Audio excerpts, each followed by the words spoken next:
Bonjour à tous et à toutes.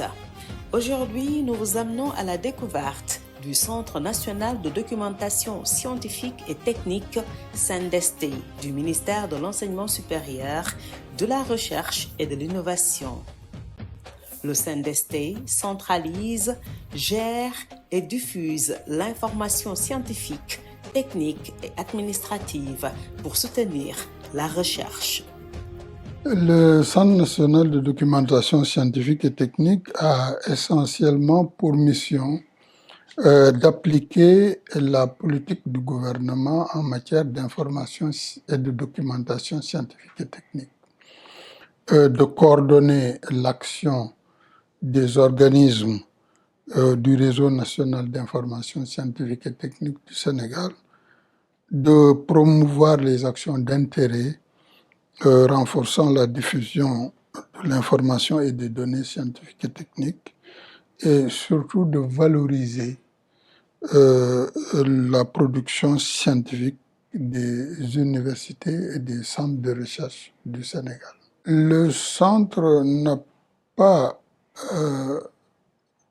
de rapport avec la Bibliothèque nationale en dehors du fait que les deux institutions s'occupent d'accès à l'information. Mais le type d'information change, n'est pas le même.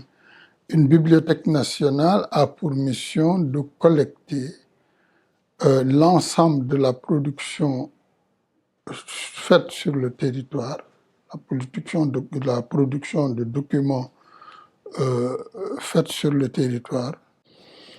Le Centre national de documentation scientifique et technique avait été créé pour valoriser le potentiel documentaire dans le domaine de la recherche scientifique et technique.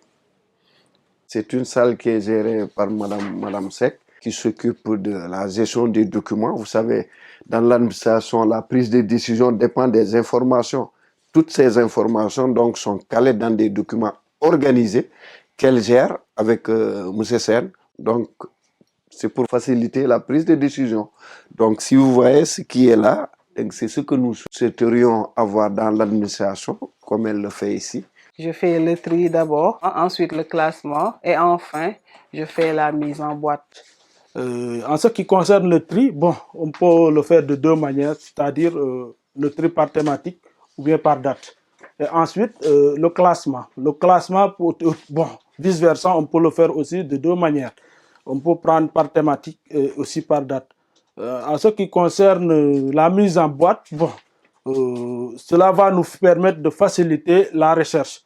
Parce qu'au niveau des boîtes, comme vous le voyez, maintenant on a mentionné l'analyse qui va nous permettre de référer les documents. Longtemps, le centre de documentation avait déjà commencé à faire des bases de données. De cet héritage-là, nous n'avons plus grand-chose. Mais depuis que nous sommes là, ce que nous essayons de faire essentiellement, c'est de revenir à la mission initiale qui est de valoriser le potentiel documentaire du Sénégal. Pour cela, nous travaillons sur des infrastructures numériques de sciences ouvertes. De manière plus précise, nous sommes en train de travailler avec l'ISFAD de l'UCAD sur une archive ouverte nationale que nous avons appelée Sunugestu pour rester dans la philosophie et la culture de notre pays. Sunugestu se veut un repère, disons, une sorte de dépôt institutionnel, national, qui fédérerait l'ensemble des dépôts institutionnels des universités et des centres de recherche. L'idée qui est derrière, c'est que on le sait toutes et tous, un chercheur qui n'est pas cité n'existe pas. Donc si vous n'êtes pas connu, vous n'existez pas. Et par conséquent, si vous publiez sans que personne ne sache ce que vous avez publié, votre travail reste pratiquement vain. Et les universités elles-mêmes sont évaluées à partir de la production des chercheurs. C'est ce qu'on appelle la visibilité.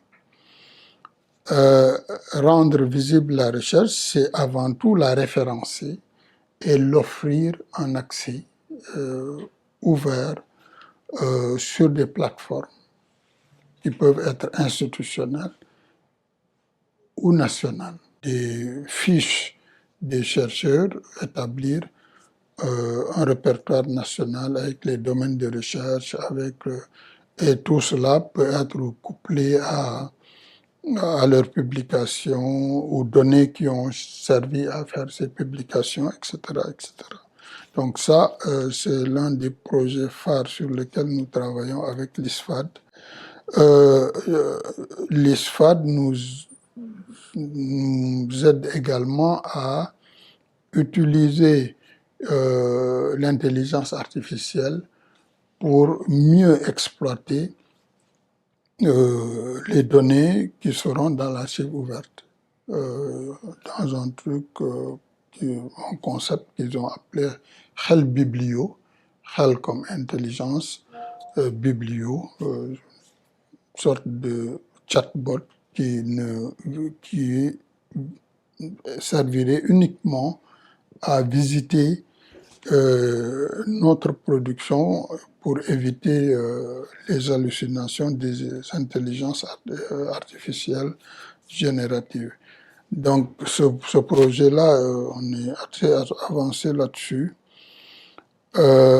Nous avons un projet de thèse et mémoire. La plateforme est également réalisée. Elle est disponible sur le serveur de l'UNCHK, accessible en ce moment. L'objectif de cette plateforme-là, c'est de rendre visibles les sujets des thèses et mémoires et les mémoires soutenues.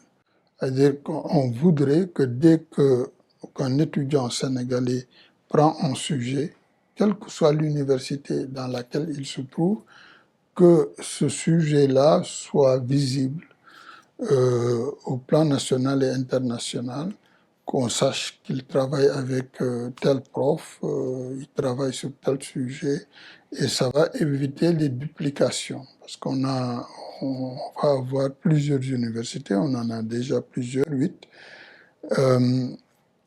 On a des facultés de médecine à Dakar, à Thiès et à Saint-Louis et à Ziguinchor. Il est possible que les sujets de recherche soient dupliqués. Et donc, on a besoin d'avoir un outil qui permette, au-delà du contrôle, il y a le fait que les thèses et les mémoires constituent un réservoir d'idées et de problèmes résolus. Merci de nous avoir suivis. Nous vous donnons rendez-vous pour une prochaine découverte dans une autre direction du Mesri.